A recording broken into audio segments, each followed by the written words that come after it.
50 లక్షలు దానం ఇవ్వడం జరిగింది. సో ఇంతకుముందు అంటే టీడీపీ పార్టీలో ఉన్న వాళ్ళే డిప్యూటీ సీఎంగా వద్దు అని కొంతమంది అన్నారు. సో ఇప్పటికైనా ఆయన గొప్పతనాన్ని అర్థం చేసుకుంటారనుకోవచ్చా? కంపల్సరీ అర్థం చేసుకున్నారు కూడా ఈ పార్టీకి చూసుకోవాల్సిన అవసరం కాదు, చేసుకున్నారు కూడాను. దాని దగ్గర అతను ఫ్రీగా మామూలు ఫస్ట్గా తిరిగి మామూలు నార్మల్గా అయితే డిప్యూటీ సీఎం హోదాలో వచ్చారు. కానీ అక్కడ సీఎం గారు చంద్రబాబు నాయుడు గారు కూడా టికెట్ కొని లోపలికి వచ్చారు. ఈ కాన్వర్సేషన్ అంతా చూసిన తర్వాత అతను మనస్ఫూర్తిగా చెప్పాడు, మేడం గారు ఫ్రీగా పిలిచారు కానీ నేను ఇచ్చాను, కానీ నాకు సబబు అనిపించలేదు కాబట్టి నేను 50 lakhs నేను డొనేషన్ మనస్ఫూర్తి చేయడానికి అంగీకరిస్తాను అని చెప్పేసి ఆయన మానవత్వానికి గొప్పతనాన్ని చాటుకున్నాడని చెప్పేసి మేము అందరం భావిస్తున్నాం. అంటే టీడీపీలో ఉన్న వాళ్ళు ఇప్పటికైనా ఈయన గొప్పతనం అర్థం చేసుకుంటారా అనేది? ఆల్రెడీ మౌల్డ్ అయిపోయారు. టీడీపీ ఫస్ట్ వ్యతిరేకించారు. డిప్యూటీ సీఎం ఇంచుమించు దాదాపు చంద్రబాబు గారితో సమానం డిప్యూటీ సీఎం అంటే.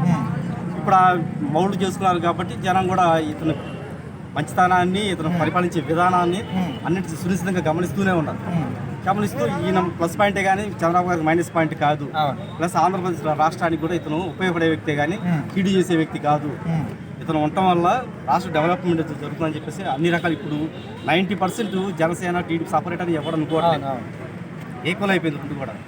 పరిపాలన ఆయనతో సమానంగా చేస్తున్నాడు. ఆయనతో ఇంకో 10 years చంద్రబాబు గారే ఉండాలి అని చెప్పి కూడా మనం చెప్పడం అనేది ఆయన మన మనస్తత్వాన్ని, మనోభావాన్ని జనానికి అర్థమైపోయింది.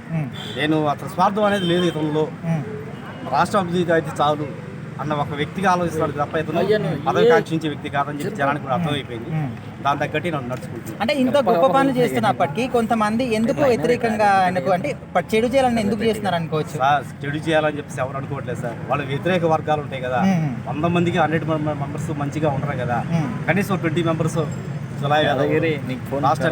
వాళ్ళ స్వార్థం వాళ్ళకి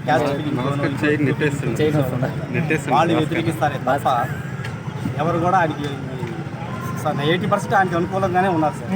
సో నెక్స్ట్ కాబోయే సీఎం పక్కా పవన్ కళ్యాణ్ గారు అనుకోవచ్చా? పవన్ కళ్యాణ్ గారే అని చెప్పలేవు సార్. ఏమో ఫ్యూచర్లో లోకేష్ గారు కూడా ఛాన్సెస్ ఉన్నాయి. ఓకే, ఆయన ఒక విద్యాశాఖ మంత్రిగానే కాకుండా రాష్ట్రం డెవలప్ చేయడానికి తీసుకురావడంలో కానీ అన్ని విధాలు ఎక్సలెంట్గా వ్యవహరిస్తున్నారు. అది ఆ మాట కూడా మనం ప్రస్తావించారు పవన్ కళ్యాణ్ గారు. ఏమని, మన విద్యాశాఖ మంత్రి గారు రాష్ట్ర అభివృద్ధి కోసం పాటుపడుతున్న వ్యక్తి, చాలా బాగా చేస్తాం, ఆయనకి నా అభినందనని తెలియజేశారు.